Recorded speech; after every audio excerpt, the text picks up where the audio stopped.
Therapy Chat Podcast, episode 76. This is the Therapy Chat Podcast. The information shared in this podcast is not a substitute for seeking help from a licensed mental health professional. And now, here's Laura Reagan, LCSW-C, with today's episode.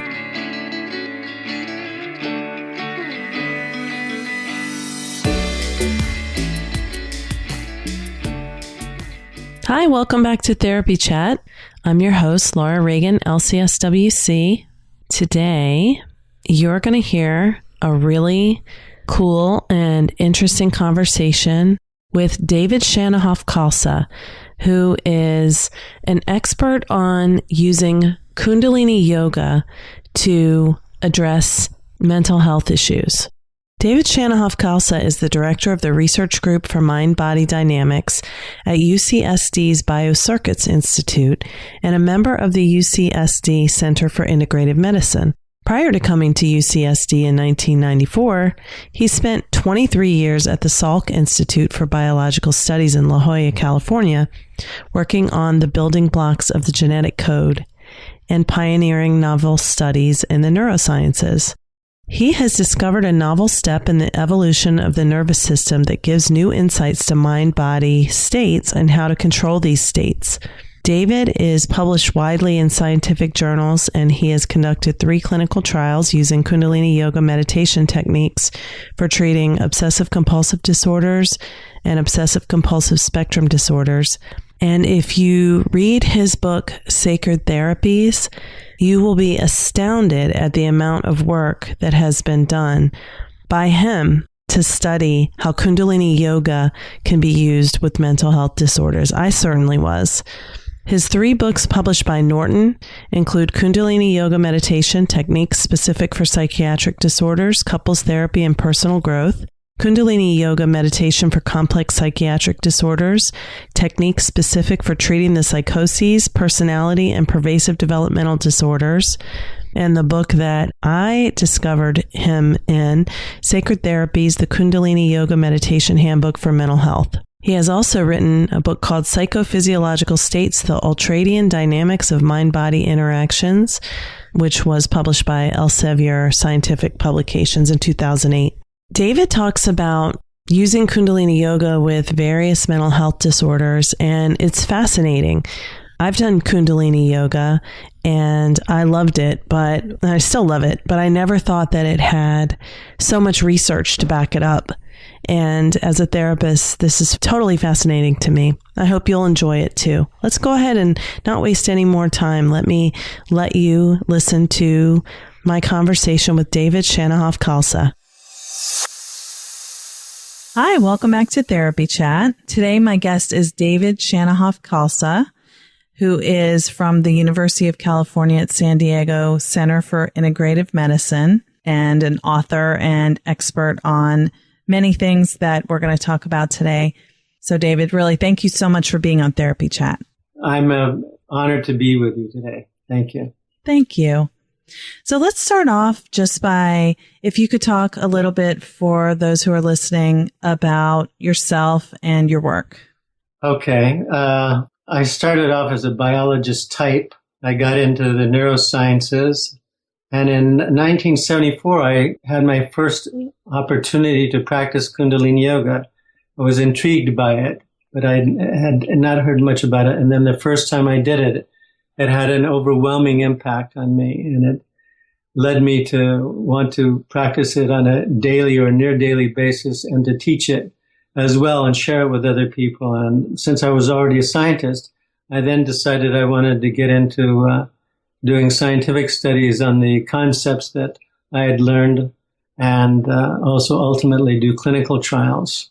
So that all started 42 years ago, and 40 years ago, actually, I started the scientific work.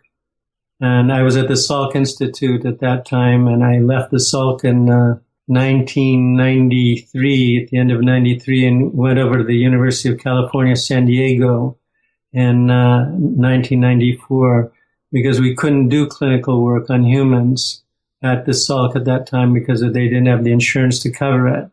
And actually I had many more opportunities at the university. So it was a blessing to go across the street, as it was. So it's been, 40 years of doing this kind of science. Yes, it's amazing because you have published so much about, I don't know all of your work that you've published, but I've seen an incredible number of articles about the use of Kundalini Yoga in mental health. And I was astounded to realize that. Well, what I'm considered or what I'm best known for is for treating OCD, obsessive compulsive disorders.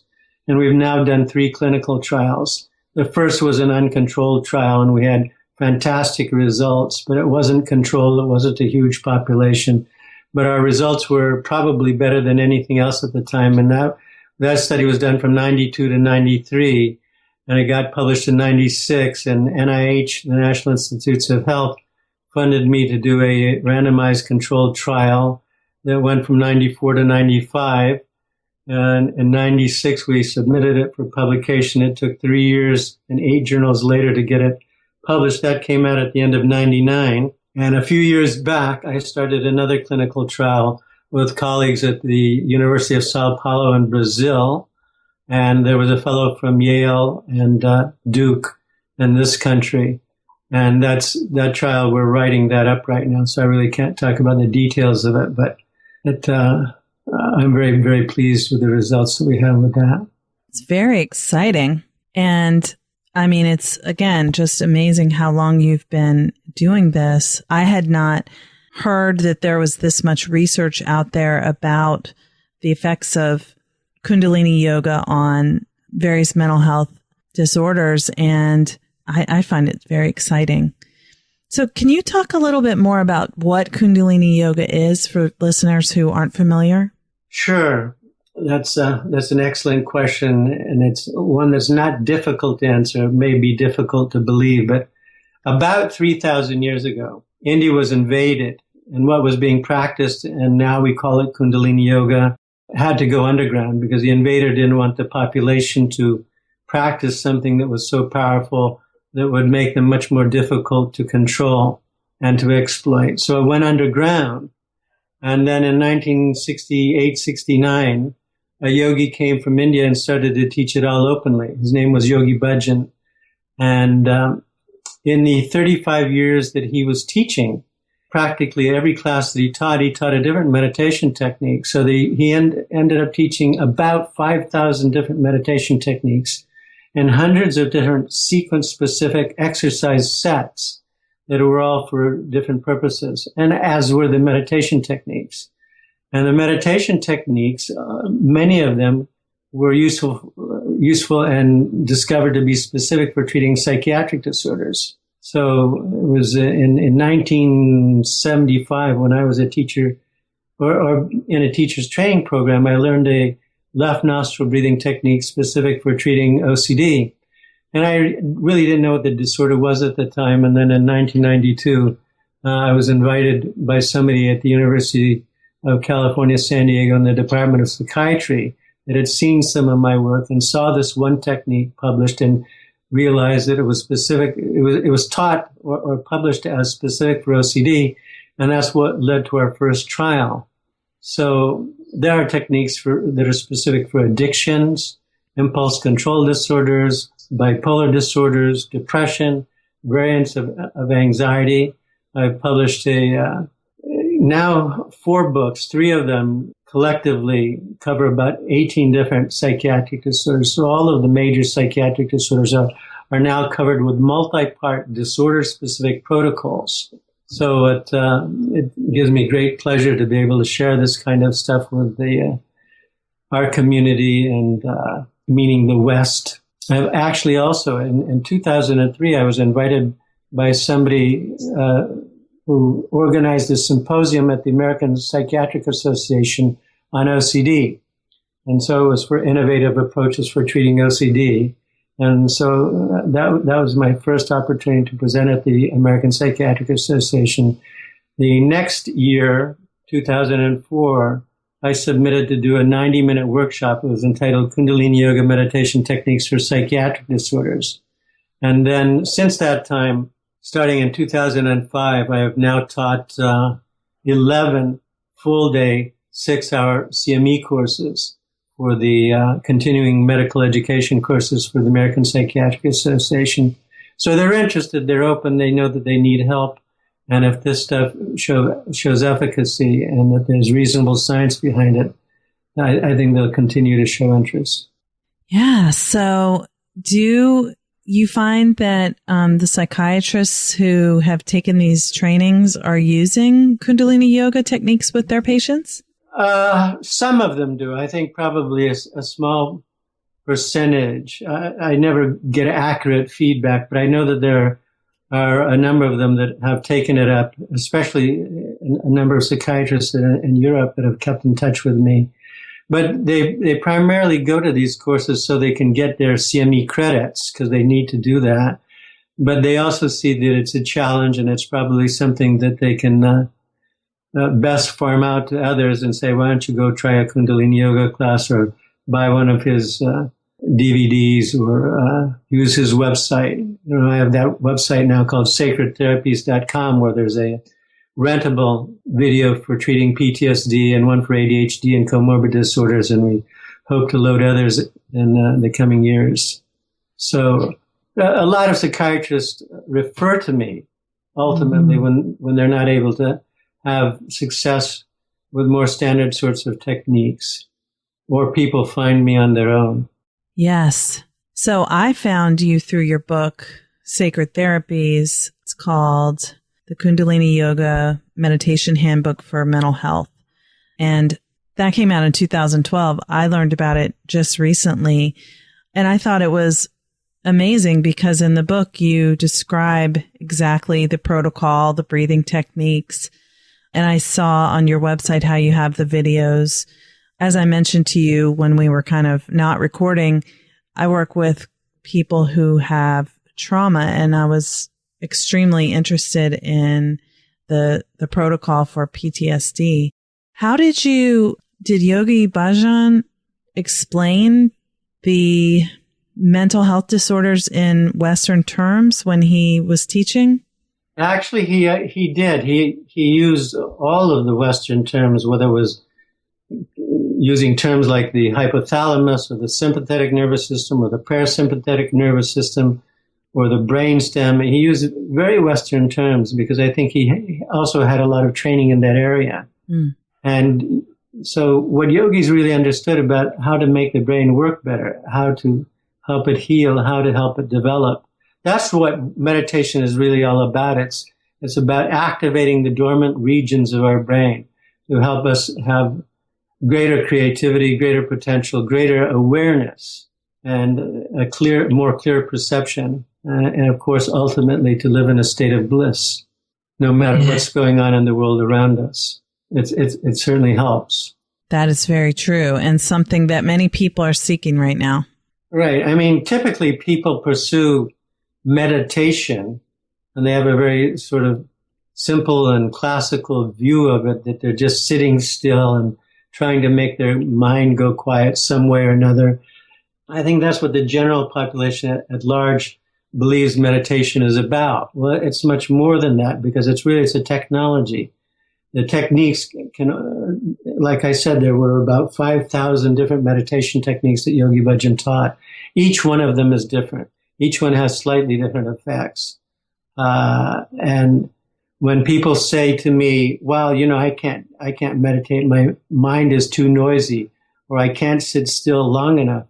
If they're doing these kinds of techniques, these meditation techniques that are much more active, it keeps them occupied, and then it helps to produce an effect where they gain much greater clarity, much greater mental stability. Ultimately, we want to get to the point, it's called the point of shunya, a state of shunya, where the mind is completely quiet. You can almost see thoughts coming at you, that they're so slow because the mind is so quiet, and then you can make those thoughts stop. And then we begin to experience the realm of consciousness in a very different light, so to speak. It becomes more like a sensory experience because you experience that energy field as a sensory experience yourself. And then when you learn to play in that realm, to exercise your consciousness much like a muscle, you've achieved a certain level of mastery, and then you're able to do different sorts of things beyond the activities of what we call the mind of the intellect. We begin to become more transcendent in our awareness and have a much broader and deeper sense of ourselves and our connection with others and reality at large. Kundalini Yoga was the parent science of all the other branches ages ago. It took thousands of years of what we now call the people, they were called rishis at the time, the people of power. So they had spent thousands of years experimenting and devising. They learned how to make the brain become much more active and develop ultimately. Wow. So what you just said made me wonder if Kundalini Yoga and Transcendental meditation are related. Well, I wouldn't say that they're related. I wouldn't say that they're unrelated. TM is one technique that was taught by the Maharishi.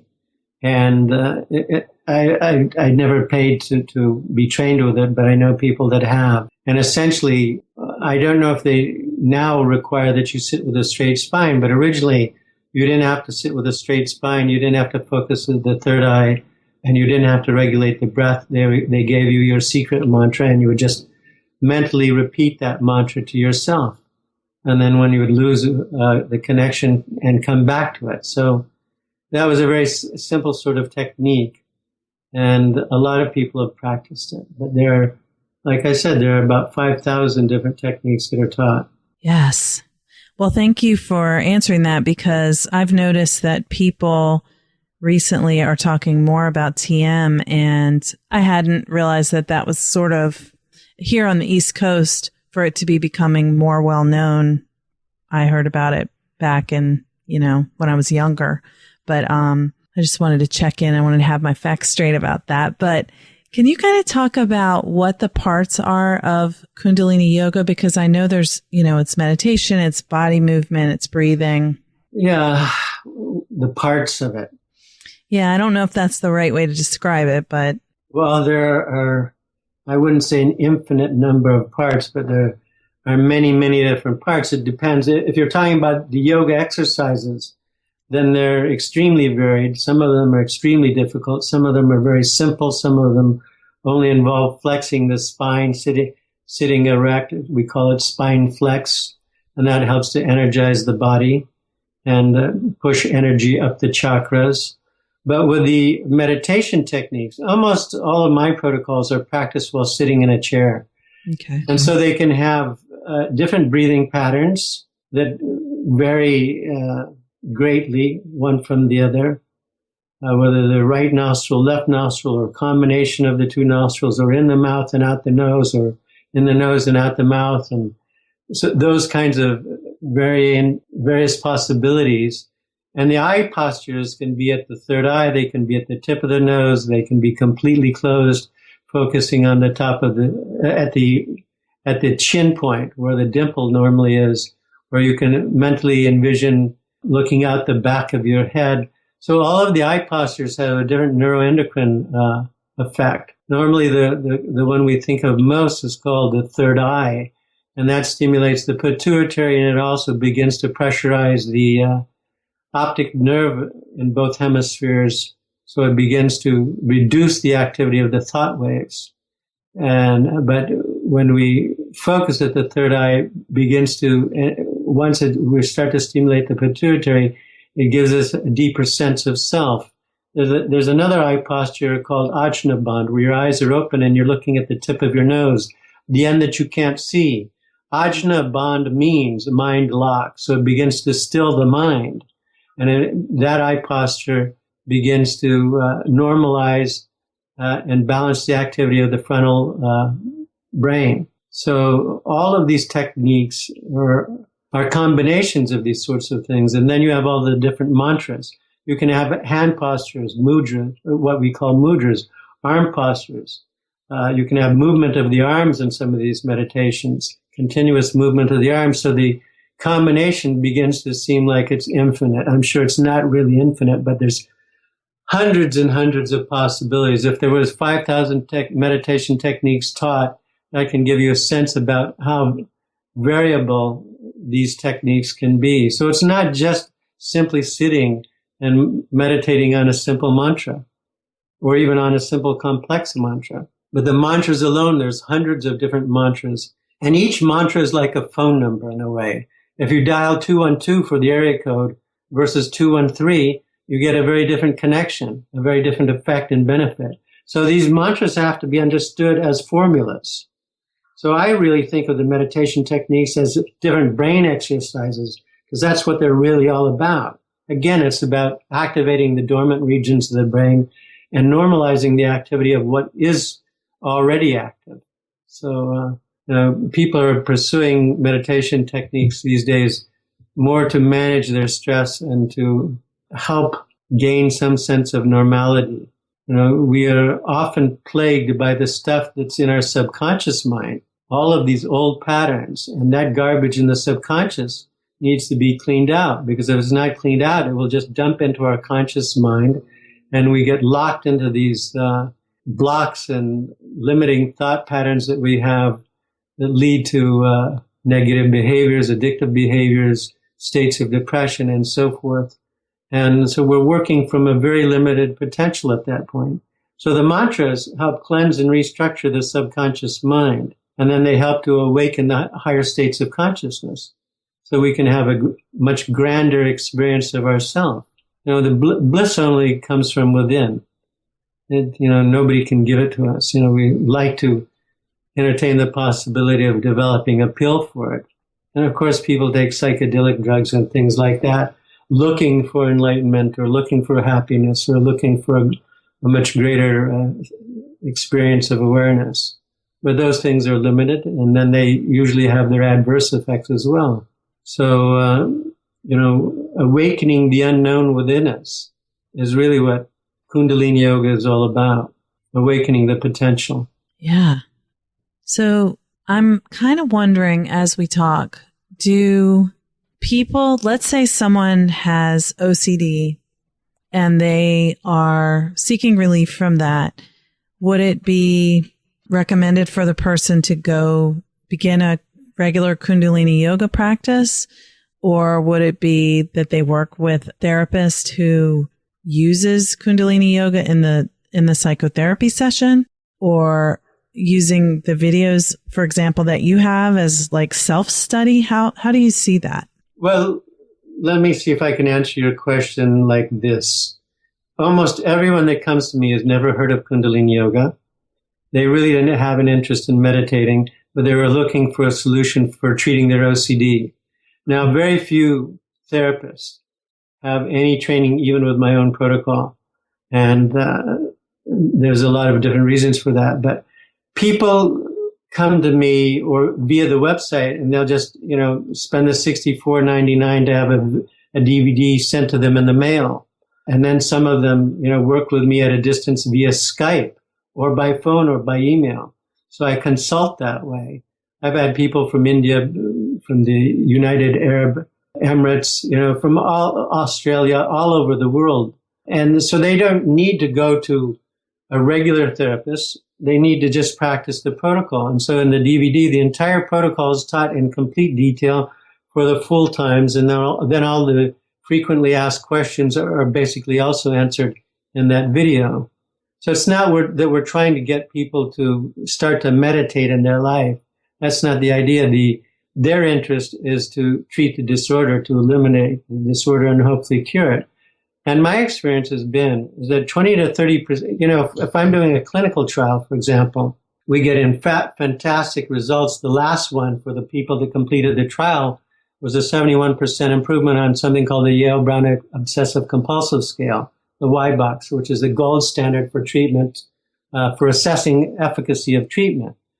And people are normally lucky if they have a 35% improvement if they're taking a drug. So we improved beyond that by a twofold difference. And so those people, of the people that come to the clinical trials, when I'm working with a large group, probably close to 30% want to become completely healed.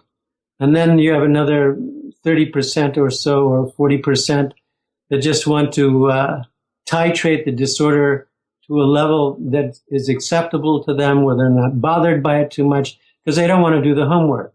But they'll do what they need to do just so that their lives are no longer miserable. And then you have another 20 or 30% that will drop out of a clinical trial for whatever reason it is. Because I didn't know it was going to be so hard, or I didn't know I had to, what these techniques were like, and so there's a broad response to taking this kind of treatment.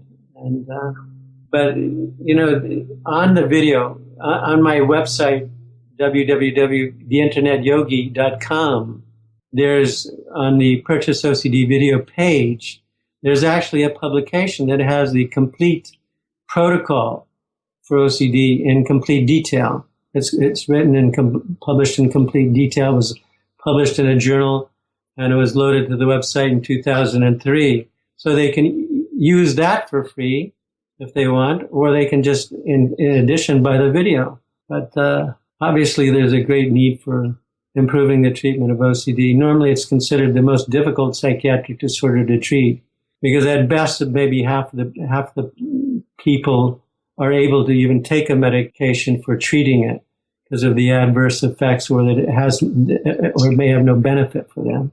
So we need new formulas. We need better treatments, something that can ultimately be curative. And I've had a lot of patients cure themselves, and it's really transformed their lives. And sometimes they thought that were really, now that they got into Kundalini Yoga, that it was really a blessing that they had OCD. Not that they really wanted it, but the transformations that they ultimately achieve are something that they find rather remarkable. Their lives were so much enriched by these practices. It's not just that the symptoms are eliminated, but their anxiety disappears, their clarity, their stability, the way their brain is working. It's, let's put it this way, it's far more operational. Yes. I mean, I've done Kundalini Yoga and I haven't practiced it daily, but I definitely found that it was very beneficial, and, it definitely was different from other types of yoga that I've done in a positive way. Well, it's very complex. You can be 85 years old and find a technique that will be of great benefit. There are techniques for treating, for anti-aging and longevity. That's probably my next book, will be Kundalini Yoga meditation techniques for anti-aging and longevity. W.W. Norton wants another book out of me, and that's the topic that they want me to write a book on. And my 3 books on these protocols were all published by W.W. Norton and Company. In 2004, when I did that first 90-minute workshop with the title Kundalini Yoga Meditation Techniques for Psychiatric Disorders, an editor from W.W. Norton called me up and said, "Would you like to do a book for us?" And of course, I couldn't refuse. So that sort of led to publication for me. There's so much to gain from all of this. And people at any age and any state of condition. I mean, I've published a protocol for psycho-oncology patients, meaning patients that have cancer. It's not that much different from the PTSD protocol, but that was published in 2005 in a journal called Integrative Cancer Therapies. And techniques that are in that paper there are also 5 techniques for how yogis learned to treat cancers in ancient times. So there's much to be gained from it. Yogis were far more evolved than we ever imagined in those days. Yes, it's amazing. And I think the bridge that you bring, in addition to the practical work that you do that's helping so many people, is that for people who want to see science backing it up, you've got it and you've done it, and it's rigorous. Right. Well, actually, even before I started the clinical trials in 1976, when I was at the Salk Institute, there was a graduate student at UCSD, University of California, San Diego, in the Department of Biology, who was looking for a research project. And I was actually at that time looking for an EEG lab to do a study to demonstrate something that yogis knew that was actually phenomenal. It was a groundbreaking study. It was ultimately, the paper was entitled Alternating lateralization of cerebral hemispheric activity and the autonomic nervous system, or something like that. I forget exactly the wording of the title, but the study was about how the two hemispheres of the brain alternate in dominance. And the rhythm was about 2.5 hours long, if you were to average it. There's a lot of wobble to the rhythm. You know, we've all had the experience that when we have a common cold and we blow our nose, one side's completely congested, right? Mm-hmm. And then if we're paying a lot of attention, a couple hours later, it's the other side that's completely congested. Well, that's an exaggeration of something that's a natural rhythm called the nasal cycle. So we normally have greater airflow in and out of one nostril compared to the opposite side. And then it switches back and forth every couple of hours. So that was a marker that yogis had discovered in ancient times to help identify and mark the cerebral rhythm. So our two hemispheres of our brain, our right and left hemisphere of the brain, alternate in dominance. It's like having the husband talking for a while and then the wife is talking for a while. The story will usually be rather different. The perspective is different. So we have two computers, the right hemisphere and the left hemisphere, and they alternate during both waking and during sleep. And that study was published 33 years ago now in a journal. And that was my first scientific study in the new era of my life. We started that work in 1976. It finally got published in 1983. And in that study, we also showed that if you force breathe through one nostril, you can stimulate the contralateral hemisphere. We then published a more formal paper on that 3 years later.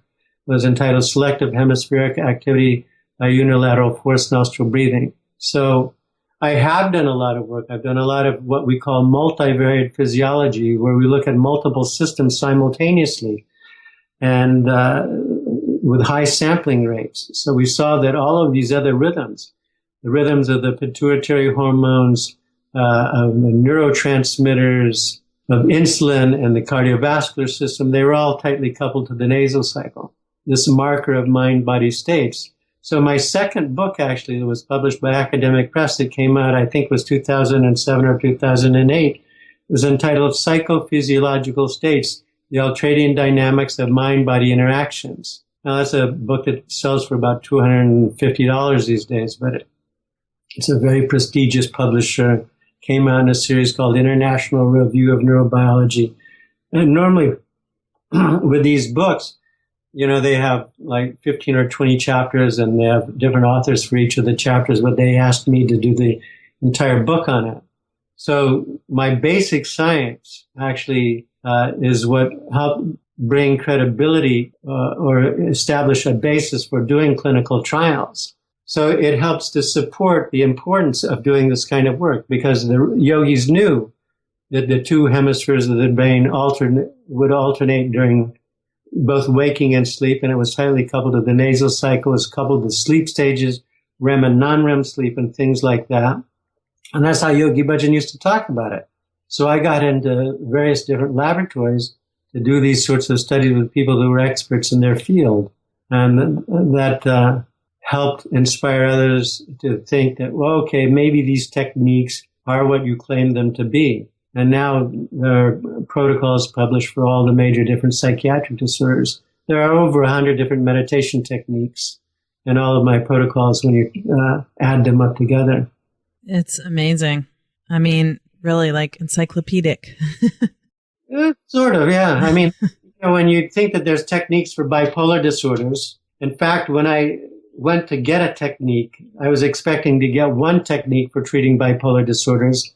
And what I learned was that there was one to resolve the condition in general, and then a technique for the manic phase and a technique for the depressed phase. So I was surprised myself, even after more than 25 years of experience with these kinds of things, that so much was discovered already. So my work, my life is really just committed to bringing credibility and awareness to the ancient technology of Kundalini Yoga as taught by Yogi Bhajan. Yeah. I believe that was in the book Sacred Therapies, about the different ways of addressing bipolar disorder the manic phase and so on. I was just going to say that Sacred Therapies, I think there's 18 chapters or so, and each chapter is a different psychiatric disorder. Yes. So let's talk about that book a little bit more. How can that book be used? Like, who is it for? Well, we call it a handbook. And in it, in addition to the protocols, there are all the definitions for diagnosing the psychiatric disorders. I had to pay a handsome permissions right fee to republish them in exactly the way that they were described. So I had to pay for the copyrights to use them. But they're coupled with the disorder-specific protocols, whether it's for generalized anxiety disorder or OCD or treating phobias or panic attacks and panic disorders or acute stress disorder or post-traumatic stress disorder or the abused and battered psyche. And the abused and battered psyche, there's 10 separate techniques that many of them could be used for children. And then there's a chapter for major depressive disorders, a chapter for grief, one for bipolar disorders, one for addictive impulse control and eating disorders, one for insomnia and other sleep disorders, one for chronic fatigue syndrome, one for ADHD and comorbid disorders, one for treating dyslexia and other learning disorders, treating schizophrenia and other psychiatric disorders, and then a chapter for treating the 10 variants of the personality disorders, and finally, one for autism or autism spectrum disorders. So yogis really knew a great deal in ancient times. It's just a matter of bringing it forward, out of what was essentially a knowledge base that was kept secret until Yogi Bhajan started teaching it openly. So he wanted to dump the mailbag from the ancient times, stuff that had been kept hidden or somewhat underground, so to speak. Yeah. So with all of those chapters on the different disorders, are you thinking that people who are experiencing those symptoms can buy the book and use the direction? Because I know in the book you explain the protocol step by step. Right. So is that how it's intended to be used, or is it for professionals and lay people, or how do you see it? It's for either. I mean, a lay person, it's just like the OCD people that come to me. They can start with the video. They can start with the publication if they don't want to. It depends on how easy it is for them to follow. Some of the sounds actually, usually if they Google one of the mantras, they can just get that mantra for free online. So it's a very much a user-friendly sort of book. Although the protocols are not simple, they're not always very easy, but they're very powerful. They can give immediate relief and benefits. And a lot of psychiatrists, clinicians, psychologists are beginning to learn these sorts of things and they try and teach it to their patients, to their clients. So it's, there's a wide range of things that are beginning to emerge now. But it was my intention to publish it where it could be open and accessible and be used as a handbook for people for a very cheap price. I think the retail for the book is $29.95, but on Amazon, I think you can get it for about $19 or $20. So there's a wealth of information there. There's enough to renovate, revise, and develop a completely new approach for treating these psychiatric disorders. Yes, it is. It's very accessible by having the book, the videos, and I know you have like a free portion on the Sacred Therapies website. It sounds like on the Internet Yogi website, you talked about the journal article for OCD is available for free. Right. So Sacred Therapies doesn't have anything for free, but it's so cheap to rent these videos. It's the philosophy is basically for less than $1 a day, you can have therapy. So if somebody wants to rent the PTSD video for just 24 hours straight and view it as many times as they can, they cost them 99 cents to do that, or $6.99 for 7 days, or for $29.95 they can do it for 30 days and have both a long video and a short video. The short video has none of the introduction material and none of the explanations on how to do the techniques, but it has the protocols taught in complete detail or practiced in complete detail. But after you've done the techniques a couple of times, you don't need to have the explanation anymore. But I'm doing those techniques on the video so somebody can follow me. They can do it. They're reminded on how to do it just by watching. And then there's the also rentable possibility for 90 days for $79.95 or 180 days for, I think it's $119.95. So that's very cheap therapy. I mean, most of the time you can't go to a therapist for $119, even for a 1 hour visit. Most therapists are charged much more than that, especially psychiatrists. It's maybe it's about the average price of a psychologist. I'm not sure, but certainly for 180 days, if somebody wanted to treat themselves on a daily basis or near daily basis, or for a very cheap price, they can do it anywhere. They can do it at home. They can do it by a cell phone. They can do it by an iPad or whatever sort of tablet they have. That was the idea, is to make it accessible all over the world. If you were in a poor country and 99 cents seemed like a lot of money, get 10 people together and they're paying 10 cents a day. Yes, that is very accessible and it's very impactful. And you talked about the results that were identified in the OCD studies. Can you talk about some of the other effects from the other disorders that you've studied? We haven't done clinical trials on PTSD or on ADHD. Hopefully we will. It's very difficult to raise the funding. Medicine and science is as competitive as any other field, especially it's like a business in a way. Nobody wants to see anyone else be successful if it means that they're going to lose a portion of the pie. So getting a grant through NIH is a super competitive problem. The study that we did at the University of Sao Paulo in Brazil, that was very, very successful. We applied to NIH 11 times in 10 years and it wasn't funded.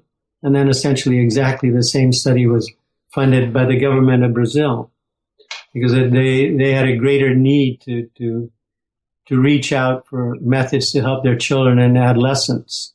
And so this was one of the projects that was funded by it. So I think that's going to make things easier downstream for me. Yes, and if people don't understand how important it is to do something about PTSD, we know the overwhelming impact of PTSD on veterans, and the Adverse Childhood Experiences study with all of its information about how having childhood trauma can affect us over the lifespan and the medical costs that are involved in that. So that needs to be funded. Exactly. There's no question about it. Let me just add this note.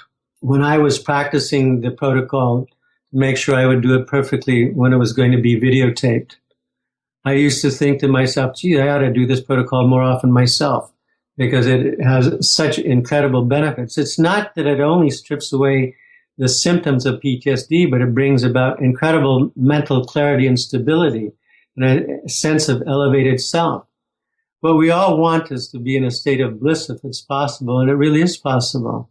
So even if somebody doesn't have PTSD and they just want to learn to manage their stress or to gain greater clarity and stability or a greater sense of their own awareness or expand their awareness, that protocol is incredible for that.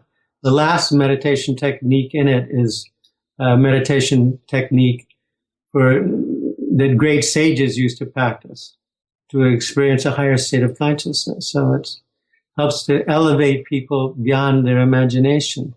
It's very safe and it's very balanced. And it's all done sitting in a chair. So the potential here is just absolutely amazing.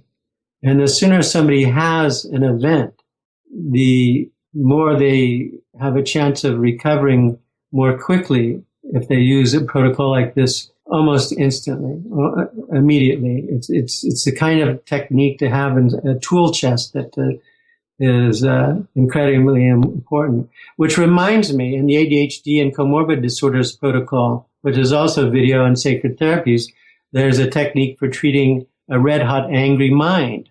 Because a lot of children and a lot of adults experience a state of anger that is so intense that there's almost nothing that can be used to treat it, except for this one simple technique.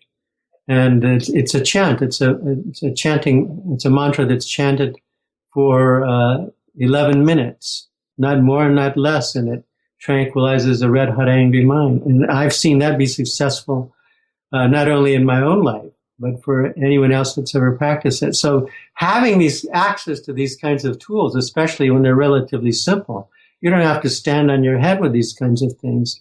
Most of it, again, is all practiced while sitting in a chair. Yes, it's really exciting. There's no side effects, and it's just, you can try it. And if you don't feel like it clicks for you, you don't have to keep doing it. Right. I mean, and they're not expensive. When you say side effects, the side effect is if you're doing it every day for a week, the next week you're not going to feel as good because you're not in as much a state of bliss. So, there's a state of wellness. It takes a lot of work to achieve a state of wellness. So we're maximizing our state of wellness, the expanded sense of ourselves. So when we do our homework, we benefit from it. And when we don't, we're back to a more normal state, a state where we experience more anxiety, more depression, whatever. I mean, it's not that it will increase. It's just that you notice so much more benefit by practicing the protocol. It's like eating healthy versus not eating healthy. We know how much better we feel when we eat healthy. It's not just about the nutrition, but the lack of side effects of cramps or stomach upset and things like that, or the effects of sugar or too much of this or too much of that, when we're eating a healthy diet. So wellness can be measured, but we need to develop new tools, for achieving a state of wellness and a state of health and preventing diseases. This is just all so interesting. I am really grateful that you were willing to be on Therapy Chat today and talk about this. And I think people are going to want to know more about all the stuff you're talking about. So I know you have sacredtherapies.com, which you mentioned, but what are the other places where people can get more information about what you're doing?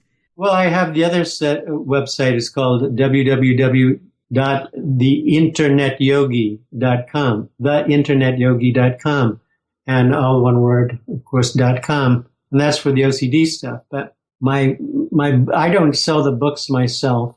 They're probably best purchased through Amazon or some other place where you get a reduced price. But, we've sold more than 10,000 of those books, That's awesome. People can go to Kundalini Yoga classes in their neighborhoods because most major towns have classes. But, for treating the psychiatric disorders or just to help manage the stress, that any of these protocols will help greatly. And so once you get to the point where you start to learn some of the mantras, you can learn almost anything out of the book and do it on your own. There's pictures that are in the book when they're necessary. So, it's a heritage that I'm leaving, and will, I think, be used for a very long time after I check out. I'm so glad that you're doing this because I think it's really something needed in the world. I hope you get more funding to do more studies so you can continue to show people, how valid this is. Well, I'm sure we will. I'm sure you will. Well, David, thank you so much for being on Therapy Chat today. It was really a pleasure to speak with you. Laura, it's my honor. It's my pleasure. I've enjoyed it very much. And anytime you want, if you want to ask me to participate again, I'd be happy to. Oh, thank you. I might do that. Take care and have a great day. All right. Thanks. You too. Bye. Bye-bye. Thanks so much for listening to my interview with David Shannahoff-Khalsa. Was I right? That was so interesting, didn't you think? I mean, who knew that a yoga method, which is so deeply rooted in meditation, spirituality, and breath, could have been empirically validated for use with PTSD, OCD, all kinds of psychoses and depression and different mental health disorders. It's exciting, I think, because we know that the mind-body connection is real, but there will always be people who will never believe it without evidence, and now we have evidence. So you can find David's work on his website, which is sacredtherapies.com. He has his books there. He has videos on using Kundalini with PTSD and ADHD and other disorders, and information about how to contact him. I hope you enjoyed this interview as much as I did. If you're not convinced that yoga therapy is the way to go, I don't know what kind of convincing you need between this episode and my interview with Amy Weintraub a few weeks ago, and then my interview with David Emerson about trauma-centered, trauma-sensitive yoga. But hopefully you are as hooked as I am. Thanks so much for listening to Therapy Chat as always. Please consider visiting iTunes, Stitcher, and YouTube, and Google Play Music, and all the other places that you listen to Therapy Chat, and subscribing so that you can receive all the latest episodes as soon as they come out. And stay tuned for more information about the app that's coming soon. I'm just waiting for them to tell me it's ready, and as soon as it is, you guys will be the first to know. The app is iPhone only to begin with, just because the startup was easiest to just get it started with one platform, and I can expand later if people like it. So, as always, I'd love to hear your feedback. Please visit my website, therapychatpodcast.com, and you can leave me a message using SpeakPipe. Only available apparently in the US, and sometimes doesn't work on phones, but if you go to your computer, you'll see the green button and you can press to record a message, and I'll just get an email with your message. I don't always respond back, but I listen to everyone, and thank you all so much for your support. Until next time. Hi, I'm Laura Reagan, host of Therapy Chat, and I'm a trauma therapist in private practice outside of Baltimore. I specialize in helping clients with complex trauma related to childhood abuse or loss or attachment trauma during childhood. And I also specialize in helping survivors of sexual assault and childhood sexual abuse. So this is not easy work, and it can be very isolating, which is why I created 2 online communities for trauma therapists. Trauma Therapists Unite is a Facebook group that is secret and only for licensed clinicians. And the idea of Trauma Therapists Unite is a community and space for support and sharing resources, getting connected with other trauma therapists, and building your own network of people who support you, whether they're local to your area or not. I've made some great friendships online with other therapists through Facebook, but not all of them are trauma therapists. So I think there's a need for a space where trauma therapists can gather. And then when you want to do clinical consultation, since we can't do that in a Facebook group, you can say, hey, is anybody available at 5 o'clock to talk on the phone about a tough case I had? Or, hey, I'm available and I would love to support anyone who's seeking consultation today. Or, hey, you're in my area. Let's meet for coffee and brainstorm about our work and share support and connection. So, Trauma Therapists Unite is a free Facebook group for that purpose. It is not for clinical consultation because we cannot share client information in a Facebook group. We all know that. But because of the isolating nature of trauma work, especially when you're in private practice, but in agencies too, it can be very isolating because it's kind of the nature of trauma work. So with that isolating nature in mind, I created Trauma Therapists Unite for us to gather, support one another, and share resources. And I hope you will join us. There is a process to join the group that includes providing information about your credentials, and all of that information is in the group. So when you request to join, you'll see the rules. The other resource that I wanted to tell you about is a paid membership community, the Trauma Therapist Community, which includes online clinical consultation off Facebook using a secure platform of video sessions once a month. and more if desired.